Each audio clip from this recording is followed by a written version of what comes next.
name, but there's another Emily Morrow. So it's like, is it her doppelganger? We'll catch up later. All right, good afternoon, everyone. We're going to go ahead and get started with our panel. As Amy said, this is a fully booked Southwest flight. It is overbooked. Find a seat. Make a friend. How are the sessions this morning? Oh, pretty good. That was good. Awesome. Awesome. Well, hey, everyone, can we quiet down so we can be respectful of our panel up here today? Thank you. Awesome. Well, let's hope we can keep the energy going right now. This panel today is on the Coalition's Young Professionals of Color Mentorship Program. A little more than that, but if you're unfamiliar with the Coalition's YPC program, there's actually flyers around on the table here. You can learn a little bit more about it, but this is the 8th year of the Coalition hosting this program, and it's designed to pair mentees with mentors for virtual and in-person professional development training. It really started off in the very beginning as a very informal sort of thing, kind of paired people together. We encouraged them to get together throughout the year, and that was that. But it's developed into so much more. And I think Mariah maybe is still somewhere in this room, but Mariah Davis is a huge part of the reason that it's grown to what it is today. So I just wanted to call that out. I feel like you should be sitting up here, but I know, you told me to do it, so I'm here. But no, I've had the pleasure of also being a mentor in this program, and it's really changed me in a lot of ways as well. But the whole purpose of this program is really to help not only with recruitment of young people of color, but also in retention. This is something, if you guys are familiar with something called the Green 2.0 report, talks a lot about green organizations and the diversity within green organizations, lack of diversity within green organizations. And the most recent report talked a lot about retention, right? We might be doing a better job of recruiting diverse voices, but maybe not keeping people, within the community, not creating that inclusive space that is also necessary if we're really going to live out the values of DEIJ. So just a quick moment, if you have ever been a mentee or mentor in YPC, would you please stand really quickly? I just want to see how many mentees and mentors we have in the room today. Oh, awesome. Great. Thank you. Awesome. Cool. Awesome. So this year, again, I said this is a record-breaking year for the Coalition. We have 50 people in YPC this year. So that's 25 mentee-mentor pairings. And I am joined by two of those lovely people today. Maya Alexander from the Lions for the Shenandoah Valley and Curtis Bennett from the National Aquarium. So we're going to talk a little bit about this. We're going to have a very... I don't know, we're trying to be relaxed. I feel kind of weird in this high chair still. But we're going to try and keep this very light. We are going to do a little bit of audience engagement with you all. There's going to be a mentee meter that comes up in a little bit. So we want to make this as interactive as possible. With 260 people, it was not going to be easy for us to run around with a microphone. So we encourage you all to participate through the Mentimeter, and we'll talk about some of the responses we see through that. So enough of me talking. I would like Maya and Curtis just to introduce yourself a little bit more than what I just did. Talk about how many years you guys have been in the program and what inspired you to participate in YPC. Thank you. Good afternoon, everyone. My name is Maya Alexander, and yes, I'm with Alliance for the Shenandoah Valley, based in the Shenandoah Valley, so like rural area, Virginia there. But I've been off and on in the YPC program for maybe the past 6 years. Curtis was my mentor, still is, and a great experience. And what inspired me, I think at first, I was early on in my career. So just coming on the scene in the environmental field, I'm like, who do I know? Who should I know? And the YPC really provided that space. And I'd say more recently, so folks who do know me, I moved from Maryland a couple years ago to the Shenandoah Valley. And the demographics are a little bit different. It's not as diverse as maybe some may be surprised or not surprised by that. And I'm the only person of color at my organization. So having this space and this program definitely inspired me more recently to get back into the YPC. Okay, good afternoon, everyone. I'm just so happy to be here. Number one, too, I always like to start off with gratitude. So thank you, each and every one of you, for all that you do each and every day to continue to make such incredible progress with all the work in the Chesapeake Bay watershed. So much appreciation. My name is Bennett. I'm the Director of Equity and Community Engagement at the National Aquarium, and I've been a part of the YPC program for 7 years. So 2 years as a mentor and 2 years as a mentee, 5 years as a mentor.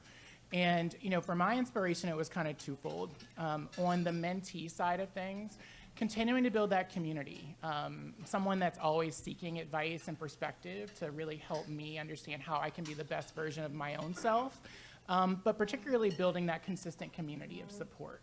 And then on the mentor side, particularly when we think about engaging people of color, it's really about paying it forward.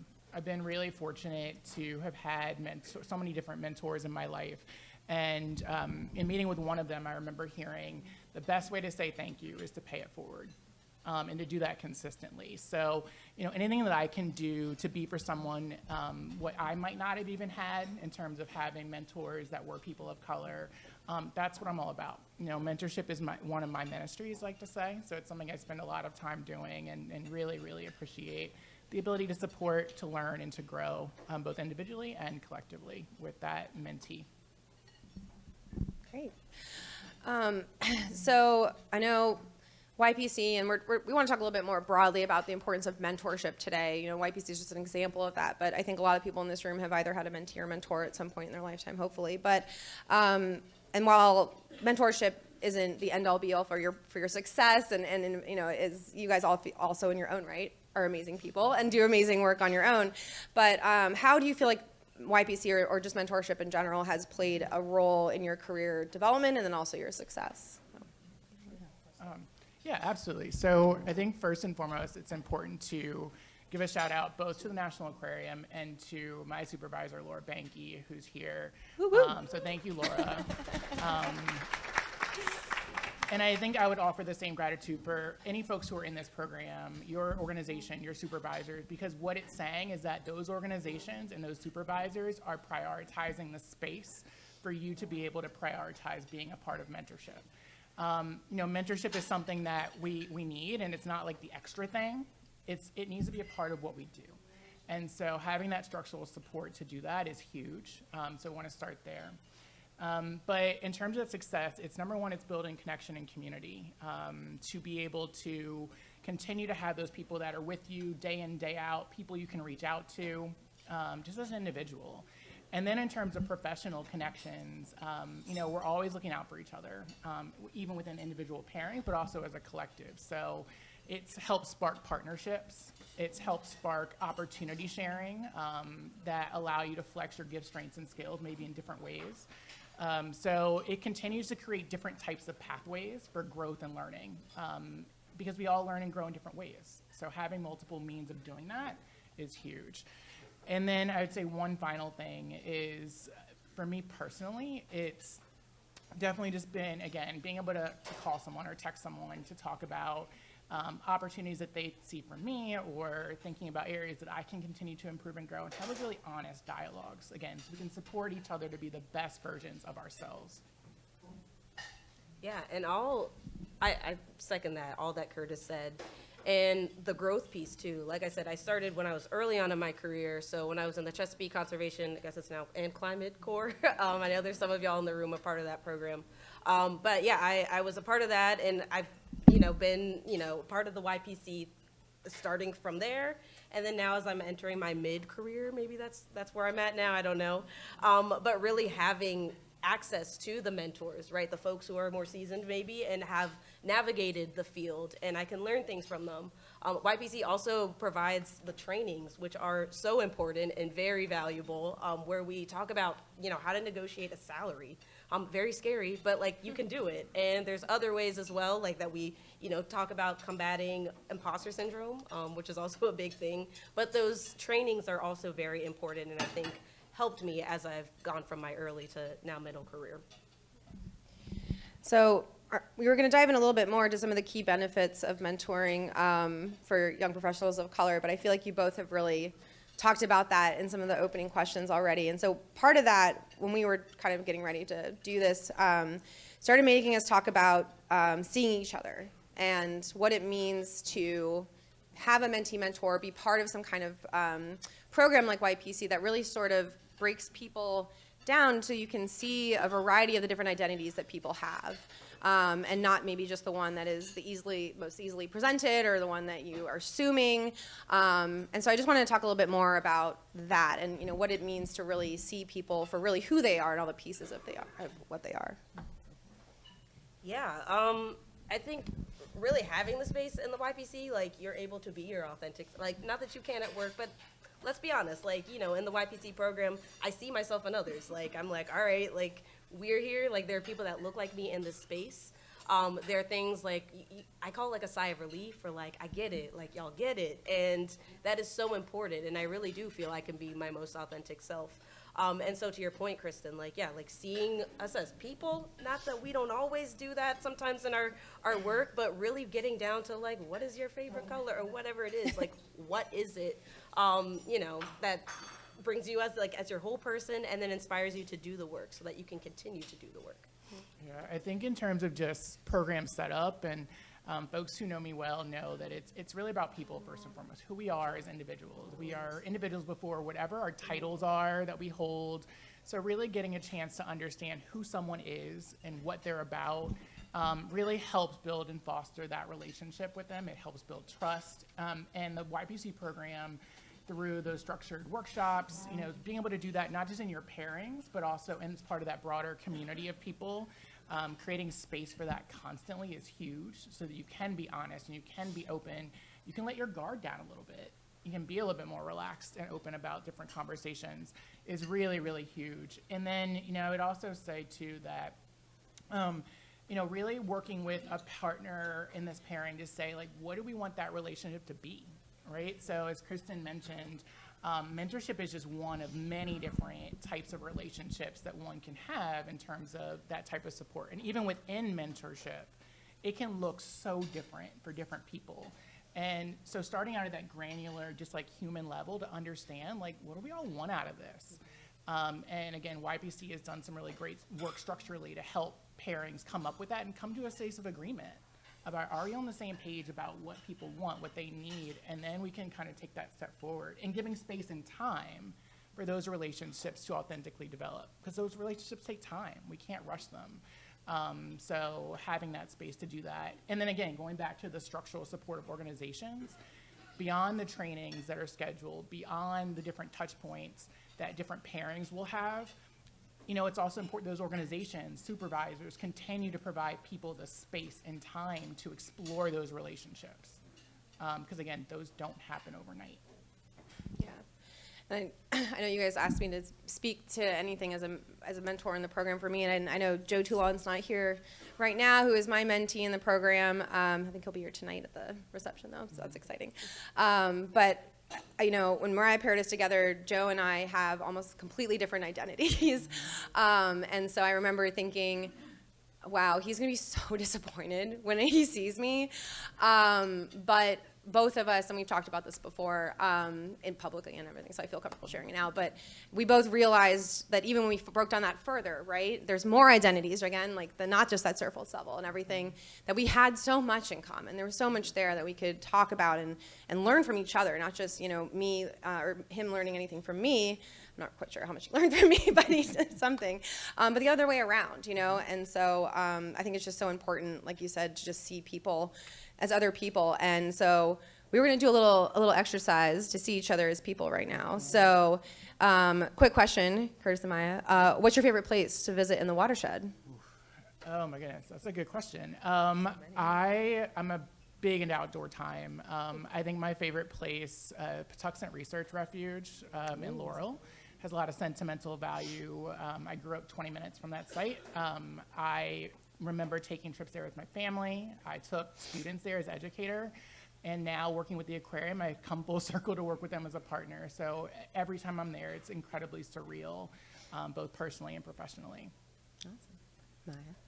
Yeah, it's hard. This is going to be in Maryland or Virginia. This is I know it's hard. Well, I'm gonna say both. Stay in Virginia, where I live now. I mean, I moved there for a reason because it's beautiful. So I'll say that. So down in Virginia, but I also do love the Patapsco River. So like the Patapsco Valley State Park. You got some fans over there.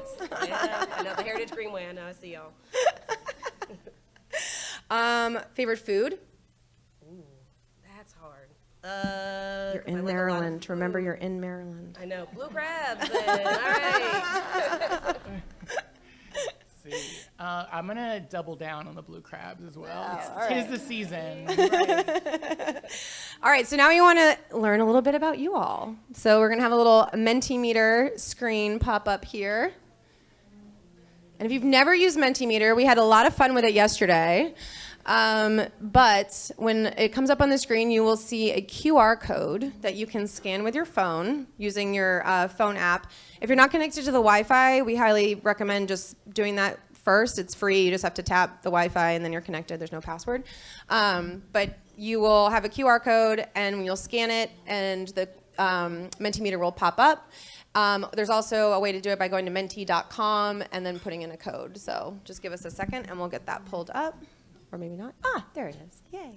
So go ahead and scan your screen. If you want to use your computer or iPad or anything else, you can, or even on your phone, you can use the menti.com and type in that passcode. So we'll give everyone a second. While they do that, we can do another question. Your favorite bay critter? If you say blue crab, that's kind of weird. Oh my goodness. For me, it's the river otter. I studied otters in grad school. To this day, every time I see a stream, and any friend that ever goes hiking with me knows that we will be looking for otter scat somewhere along stream banks. So in case anyone's interested, so it's just a really cool experience. I love seeing otters in the wild. It just brings me back to some really great memories. I know.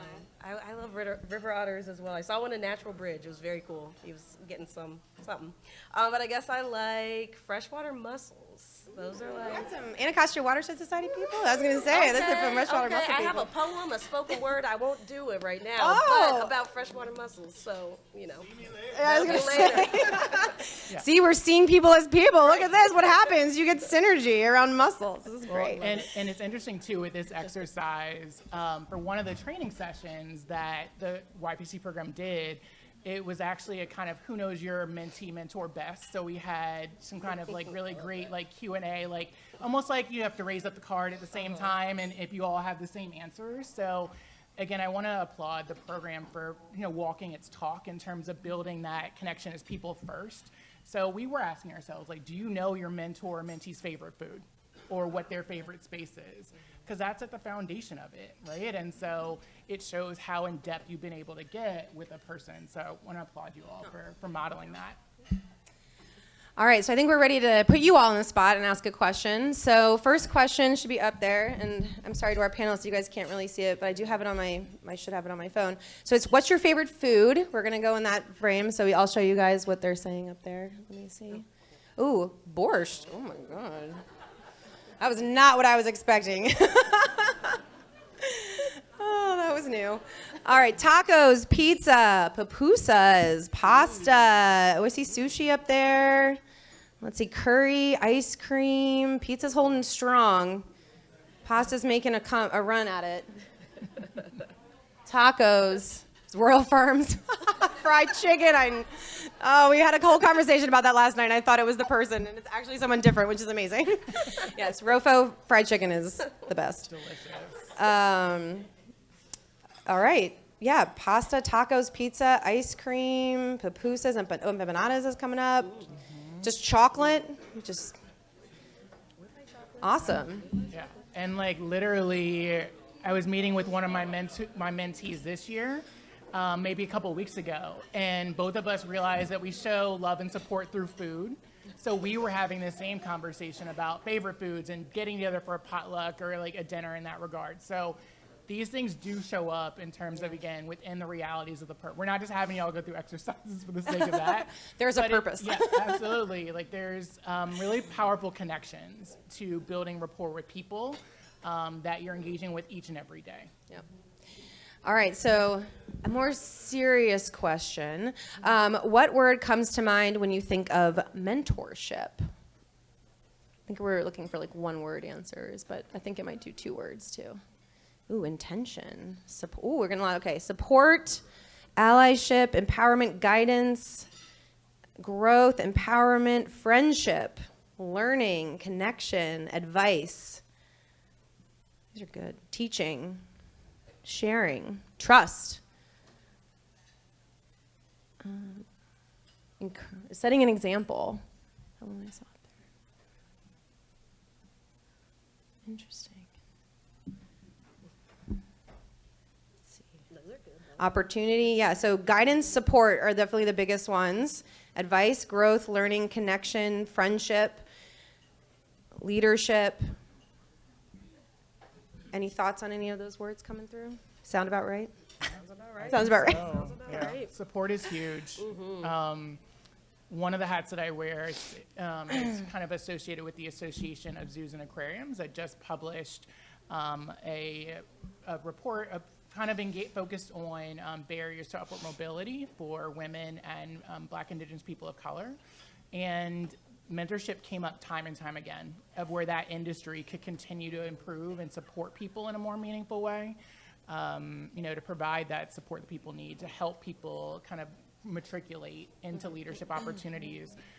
So it's huge. It's incredibly huge that we continue to have those support networks for people. Cool. So I think we started actually making the point here a little bit about the importance of this work with the little muscles thing.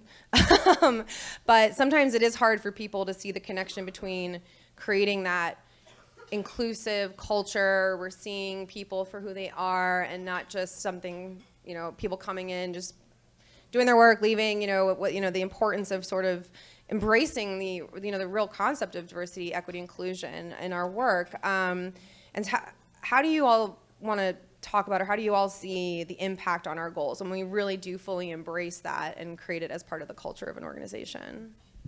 If I can, yeah. I was gonna say, Curtis, you hit on this a little earlier about like centering people.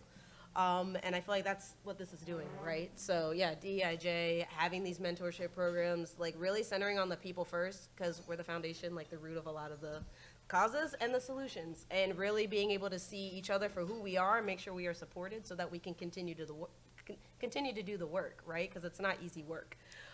So really, I mean, having this Young Professionals of Color program or whatever the mentor program may be, making sure that there is that space so we do feel supported to continue to do that work. So I feel like I had another point to that, but I'll let you can go. come back. I'll You can go think back. about it. I think just to build off what Maya was sharing, the foundation is people. And I think about in terms of just basic needs, right? Like we think about the functionality of our organizations and what we're seeking to do, both in internal work and external work, right? If I, day in, day out, can't be the best version of myself, there's no chance of me being able to, number one, we should have that just as a goal in and of itself. And then beyond that, there's not a chance that I'm going to be able to engage in the way that I need to or want to on any of that external space, right? So really building that space of are those basic needs for people met day in and day out that sets people up for being successful as a person individually and doing that work. It's huge. And there's tremendous opportunities to be able to do that. I think mentorship and professional development at large, are a big part of that. For example, within the Aquarium, we continue to be on this learning and growth journey, and continue to work with so many partners in this space to collectively support each other being on that journey, right? Because we have to work together to disrupt inequitable systems. That's what we got to do. But for us, we actually called out mentorship and professional development, job shadowing as part of our DIJ plan to say that, it is really great that we have programs like this that are part of coalitions or collaboratives, but we have to do better as an organization to cultivate those opportunities, in an official way. Because, for us right now, it's it can feel like that squeaky wheel gets the oil, right? So people that are comfortable approaching people to talk about being a mentor will do that. But if not, there's not that channel for which people can do that authentically and intentionally. So, ultimately creating programs like that can really help, again, people's basic needs become met. Within an organization, just for some of those informal mentorships that I've had with staff at the Aquarium, it's helped me better just get to know them as people. It's helped in terms of how we work together, right? It's helped me better understand the departments that they're in, right? So when we come together to collaborate on projects, that community has somewhat already been built in a way. That trust was already there. so that it's easier to jump into some of these other work efforts. So those are some of those tangible benefits, and I've heard that from people I've mentored within the organization.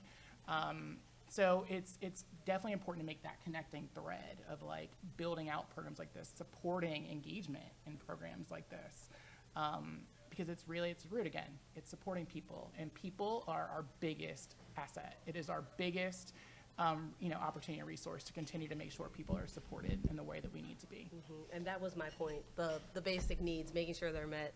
Psychology background, so Maslow's hierarchy of needs. Yeah, you got to make sure that those basic needs are met so you can continue to do the work. And kind of trailing off of what you're saying, Curtis, like, yes, making sure you're building that culture within the organization, but then it does reflect in your work externally. So like water quality goals, like we know we got to meet them, right? But also realizing like the folks that we're trying to connect with or engage with, they need their basic needs met as well. So like, what are some ways that we can partner with other organizations or whatever it may be to really do that work so that we can make sure that we're reaching all of these water quality goals, whatever they may be, but by building that culture of seeing people as people first. And I know we talked a lot about retention too, and I'm definitely part of the YPC program. And when you see people as people, I think that's what some of you guys were both just saying, is it makes people feel valued, supported, whether it's things that are happening within your office or outside of the office. I think COVID did a lot in that vein as well. We started to really understand that there's so much more beyond what happens in the office, and really making that time, creating that space, allowing people that flexibility. And one thing that you all both mentioned is that your organizations sort of allow you to participate in YPC and allow you to dedicate time to that.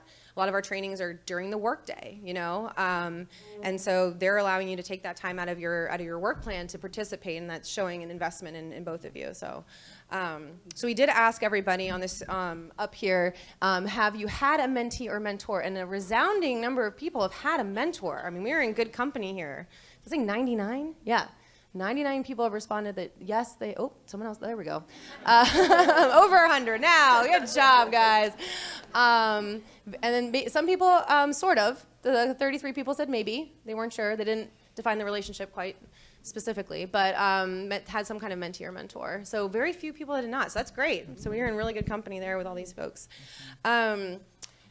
So I guess looking to the future, what would you like to see the future of YPC and mentorship and this culture we are sort of cultivating look like? Sure. I think the first thing that comes to mind is, as a program, like how do we continue to demystify mentorship? And what I mean by that is, and I talk to my staff about this all the time, and even asking yourself, like, do you see yourself as a mentor? Every time I ask that question to people, it's a shocking amount of people that would say they don't consider themselves a mentor, when in reality they actually are, maybe in more ways than they've noticed for themselves. And so helping people to understand that there's different pathways in terms of what a mentorship relationship is and what it looks like. So we have to kind of demystify that. A lot of times people feel like, well, I have to get to a certain level, or I've got to have a certain title, or I've got to have a certain role. It's like you're mentoring in more ways than you probably even know. And people looking up to you in that regard. And it's not to put pressure on anyone. It's just this reality of like thinking differently about what a mentorship relationship actually is. I think as it relates to YPC, I think continuing with some of the structured trainings has been huge in terms of bringing us together as a community to celebrate each other, to learn and to grow. And then the main thing too, what I think YPC does really well in terms of community engagement processes is the active listening to its members. Every single year the program changes in the best of ways because the participants change. The participants make it what it is, right? And so every year those participants feel like they have power to really inform and drive what that program is. And that's it. At the end of the day, that's what it's about. So, the future is exactly that. Keep putting people in that powerful position to drive what a program is, right? And we can think about that for all of our external work too, right? How do we think, and this goes back to the, connection to our work from a process standpoint. In our work, are the people that need to have the power, do they have the power to inform and drive what those decisions are? Right. I know, Curtis said it all. No notes. No, but to the point on like the imposter syndrome with mentorship, I started off as a mentee in this program, And I guess thank you to the trainings, right? Once I was asked to be a mentor, I'm like, okay, I guess I can do it. And yeah, so grateful for that. So looking to the future, yes, continuing the things that, YPC is already doing. Very intentional, like you said, Curtis, about the active listening, like really curating the experience based on the participants for the program that year. It changes every year. But I also think for the future, like, what are some other ways to keep including these voices in the YPC? Is it maybe on like the Choose Clean Water Coalition Steering Committee, or maybe the conference committee? Like, what are some ways, maybe like pipeline opportunities, maybe to explore, to really make sure that yes, we are making sure we are curating, the voices to have a safe space. But what are some other ways that we can really make sure that sustaining, really, like the retention part, and also including them in other aspects of our work, especially as we're looking beyond 2025 too. Just throw that out there as well, like as we're kind of in a pivotal place here. What are some ways we can include voices? And then I really think, like, whether it's YPC or mentorship, menteeship, any of that, really, like you said, Curtis, we're all mentors in some capacity, so don't think that you are not. And really the way I think about it, like, it's so important to, we talk about passing the keys on to like whoever follows, but like, why do we need keys? Like, the door should be open. So like, who are you? Like, you're opening the door, and let's make sure we leave it for whoever follows behind us. And I think that is the key there. So YPC does that, mentorships do that. But yeah, who are you leaving the door open for whoever follows behind you? Yeah. I think to build off of that too, I would also say that, like, how do we, again, look within our organizations to continue to create opportunities within those organizations, to create mentorship programs in a really intentional way. Anytime I do mentorship talks, one of the first things especially in college campuses or we young professionals, the number of people who need and want, it's astronomical, but have challenges getting mentors in a really meaningful way. So there's tremendous opportunity. But we've got to set up the structures to make that happen. And it takes time and intent to do it. So thinking about, like, what are those other structures that within our organizations, that we need to be doing, right? That would support a program like YPC. So definitely want people to be thinking about that too. I think you should get, why do we even need keys? Just leave the door open, like trademarked on it. I think that was like. Silk Song has a song, leave the door open, different context. But yeah, right? Like, Yeah. leave the door open. I love that. Thank you. That was the both of you. Round of applause for both those answers. That was great. So I don't know if we have one more question or if we're just going to Q&A. Oh, okay. So back to you guys. So some of you guys are YPCers. Even if you're not, you can talk about what your hopes are for the future of YPC, but also just mentorship more broadly and what a supportive and inclusive culture across our community would look like. So, and I know that's really hard in one word, but one word to describe your hope for the future of that. Expansion, growth, university aspect, all right. The good kind of pipelines, expansion, impact, sisterhood. Sorry, I had to. Let's see. Partnership, encouragement, growth is the biggest. Growth and expansion, I'll combine those together. Impact, intentionality, welcoming, justice, sustained. Just the word more. Okay. Lots of good words up there. But impact, expansion, growth, partnership, some of the biggest ones. So we do have a little bit of time, a few minutes, for folks in the room, if you guys are interested in asking questions of our lovely panelists. And we're going to do that through Mentimeter as well, actually. So you can actually type out any questions you have. We won't be able to get to everybody, so I'm sorry if I don't pick your question. But I will wait patiently here just for a few minutes to see if anything comes up. In the meantime, though, can I just give a shout out to Curtis for being an amazing mentor? So shout out to you. And right back at you with Maya. And I think Maya will remember this. So one of the first conversations that we had was, and I was talking to her and I said, my job as a mentor, right, it's to constantly learn, right? You're going to teach me a lot of things too and create this two-way street. But I told her, my job is to give you my 2 cents and get the heck out of your way. That's it, right? Because you've got it, and are doing phenomenal things. And continuing to make sure that people feel, again, supported, empowered. to continue to move things forward. And you know, what's also great about this program, and I, again, say this to a lot of my mentees too, is that the relationship goes beyond that annual cycle, if that's what we want. So, you know, Maya and I have been really good friends ever since. So, like, after mentoring Maya, you know, I believe when you were with Arlington Echo, Maya spent some time at the Aquarium, and that relationship had already been built to be able to, we were different departments, but we could still support each other in really intentional ways. That relationship still exists, right? Even though we're in different states. So like, you know, that kind of broader community of support by beyond the program itself is really what it's about too. Absolutely. Yeah, Joe and I were paired, God, years ago, and he still hasn't gotten rid of me.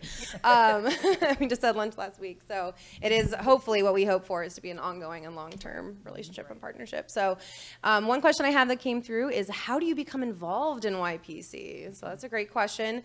Every year we send out a notice that we are looking for mentees and mentors that are interested in participating. You simply fill out a form asking a little bit more about you so we can understand some of what you're looking for in a mentee or mentor, what you're interested in signing up for. If you are interested in kind of joining this year, please come and find me, and we can chat to see if we might be able to make space there. But we're kind of on now like a yearly calendar, so towards the end of the year, you'll probably be seeing us advertising the program. But yeah, please apply if you guys are interested. And Choose Clean Water Coalition does a really great job with the pairings. There's a lot of intent and process that goes behind the scenes to really make sure that, again, on both sides of things, people's needs are being met. That could be considering geography, right, in terms of pairing and matching. So just want to applaud, again, the intent. It takes a lot, even more time than I probably know on the YPC side behind the scenes, to run a really intentional mentorship program, and Choose Clean Water Coalition is doing it. So again, kudos to you all. Yes. Good job, Mariah.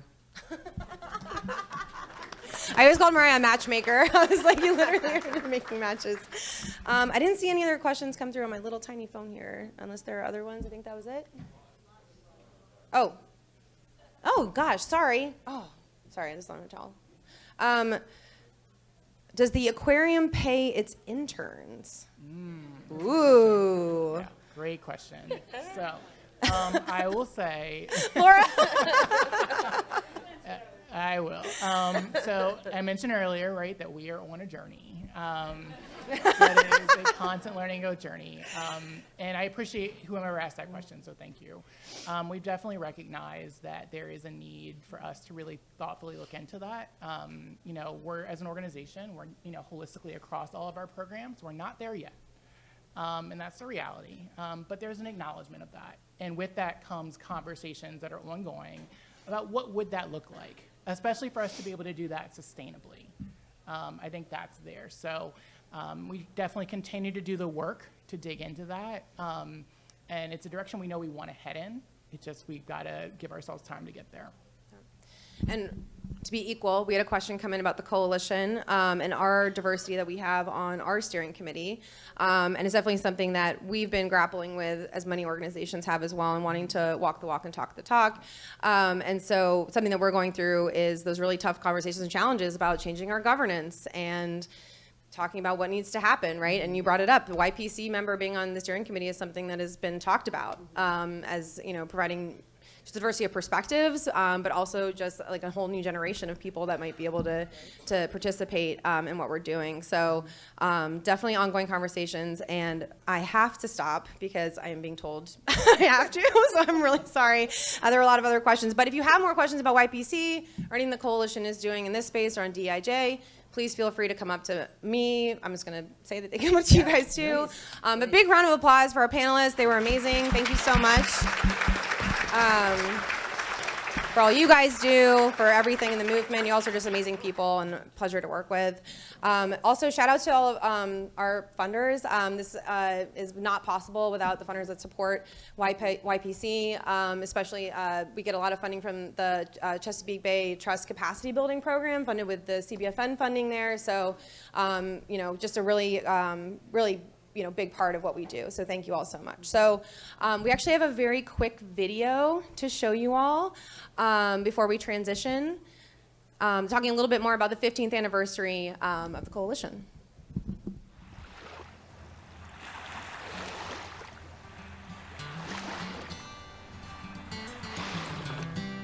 The coalition was an idea that came together around 2008 when the Chesapeake Bay Funders Network, led by Verna Harrison, saw the potential of bringing a number of advocates together within the Chesapeake Bay watershed to work together on both federal policy and on state level goals. I knew that we had our work cut out for us. Fortunately, the coalition brought together, with the leadership of Tony Caligiuri, Doug Siglin, and Chris Miller, a steering committee for the coalition, which was really able to go out and meet with organizations to talk about the potential of working together.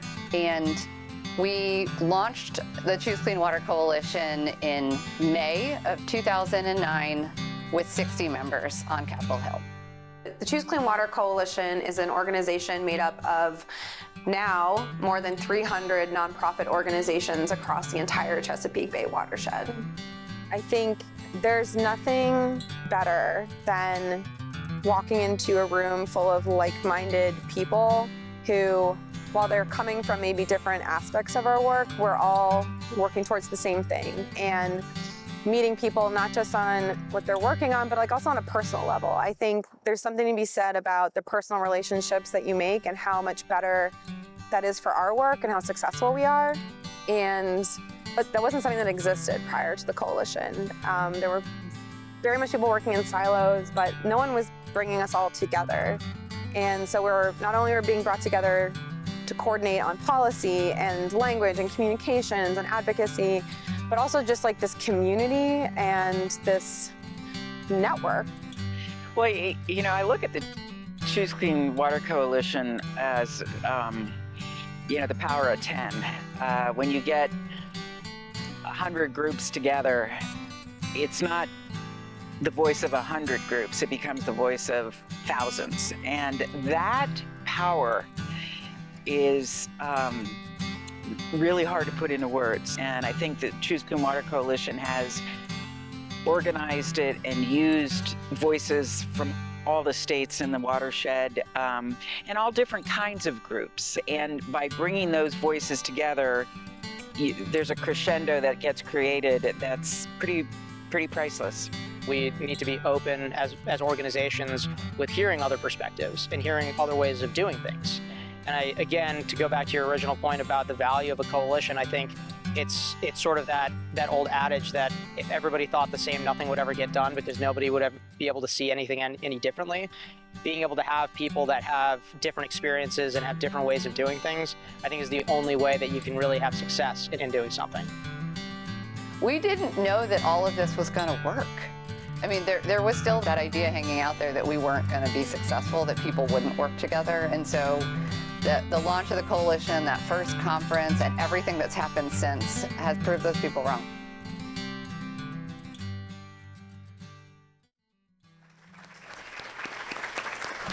Awesome.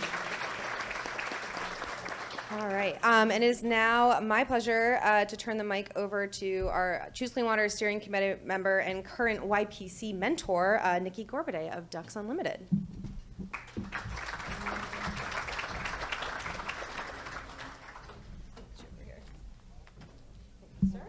Thank you, Kristin. I told Drew if he was going to give me the mic that I'm going to need about half an hour to talk, so just strap in, guys. I'm Nikki Gorbaday. I'm the Director of Public Policy for Ducks Unlimited. I'm also a steering committee member. I'm also a YPC mentor. And first, I just wanted to commend Maya and Curtis for even just coming up here to talk about their experience. Menteeship is a awfully personal thing to do.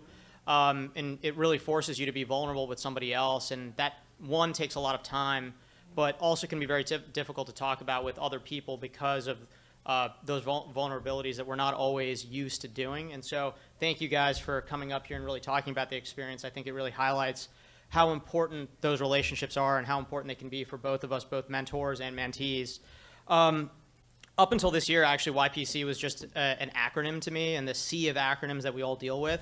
And the person that actually introduced me to it is somebody that continues to be brought up here, and far be it from me to break a pattern, but Mariah Davis hounded me for about 2 years to become a mentor in the program. And, you know, I rebuffed her efforts for 2 years. ostensibly because I kept telling her I just don't have the time, but big surprise, none of us have time. So that wasn't a reasonable excuse. And I realized it was because I didn't really feel like I had the experience or the ability to mentor somebody. I mean, what do I know? I mean, I've been doing this for a few years, but then I realized because I've been doing this for a few years, I have failed a tremendous amount. And we actually can learn far more from our failures than almost anything else. And at the very least, if I can show somebody what not to do, that's probably the most valuable mentorship somebody can have, is how to avoid the pitfalls of our often very difficult world that we exist in. But I don't really want to take away anything from Curtis and Maya, because I think they both really highlighted the importance of not just YPC, but really just mentorship and menteeship in general. It's not something that we should try to do. It's something that we have to do. And we need to take every stride to really demystify it, because I noticed I was really happy to see 100 people felt like they had mentors or mentees during their time. But I'm going to go out on a limb and say all those people that said no or maybe have likely had a mentor or mentee and they just didn't even really know it. And I think that's part of the process of demystifying, is really just showing people that all of these things that we're doing with others, whether it's showing them what to do, what not to do, or how to do it, is a form of that. And I think we need to recognize that. And the last thing I'll just kind of say about that is that there are, or at least for me and personally, I really, it all came really much to a head when I realized that when I started at Ducks Unlimited, I was actually mentored by somebody completely unbeknownst to me. I was walked through how we all do this, and at the very least, I'd like to think I'm a better person since I started, but I think I now have a much better ability to really understand how we can continue forward in this world of conservation and the environment. And I think there's just two very important implications to this type of stuff, one practical and one existential. Practical is work. How do we continue to do this work? How do we find a job? There are a lot of mysteries that we can help demystify on how we get paid to do what we love and not just do what we love. The other, the existential, which is, in my view, probably even more important, is how do we get outside? It seems kind of obvious to us. We just go out there. I mean, I want to. It's sunny out there. But it actually can be a lot more complex than that. From my perspective, when I started in this world, it was a pretty daunting thing to think about taking a shotgun out in the woods and trying to shoot something. Even if I owned the land, public, even if I paid for it, hunting licenses, it still isn't an easy task. Similarly, it can be a very daunting task to go up to Capitol Hill and demand change from our legislators. But it's up to us as mentors and us as mentees to really learn how to do that together and to go out and do it, and for each generation successively to continue to do that. So I would encourage, actually no, I'm going to challenge everybody in this room to either be a mentor or a mentee, and in most circumstances, both, because we can always learn, and hopefully we should always continue to learn going forward. So I will leave it at that. If you want to get involved in YPC, there's plenty of us to come and talk to. Even if it's not in that formal setting, informally, go out and do it. I will now go through a fairly lengthy list of housekeeping updates. There's a little non sequitur there. So first off, thank you to the sponsors. We have a pretty long list of Magathy level sponsors at $1,000. And I'm just going to start reading them off. The American Dairy Association Northeast, anonymous donor, okay. Blue Water Baltimore, Chesapeake Bay Program, Chesapeake Legal Alliance, Conservation Voters of Pennsylvania, Environmental Quality Resources, the Hatcher Group, Maryland Department of Natural Resources, and Mike and Trish Davis. There are a number of other ones who I'm sure other people up here will talk about. Now, please pay attention to timings here, because there's going to be a lot of times and a lot of things. So first, our next round of breakout sessions will run from 1:15 to 2 p.m. Next, all field trip participants meet back here at 2:15 p.m. except the BIPOC field trip. Please meet in the Merriweather room at 2:30. This evening, we will host our reception. Pause. Sorry. Amy. Sorry, Nikki. I was on a roll. You were doing so well, and then I was like, I think that's gonna. BIPOC is in Merriweather, UMD touring the research center, and Font Hill. You guys have the addresses for your site. You go directly there. All the other ones come to the ballroom. Sorry about that. Thanks, Amy. This evening, we will host our reception and dinner at the Howard County Conservancy. Shuttles will depart from the hotel at 5:50, 6, 6:10, 6:30 p.m. Our reception will run from approximately 6 to 7 p.m. and feature a short program honoring our 2024 award recipients. Dinner will be served at 7:15 sharp. Free, ample parking is available at the Conservancy if you wish to drive. Return shuttles will be offered at 9, 9:20, 9:40, and 10 p.m. Public service announcement: if you are drinking, do not drive. That was not on the list. That was just me. Make your bid for the silent auction.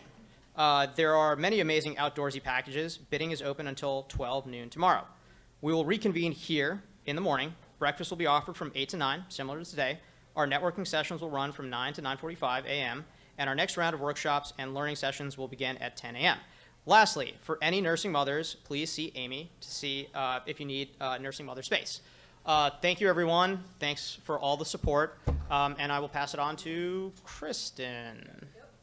Nope, everybody go. Get out of here.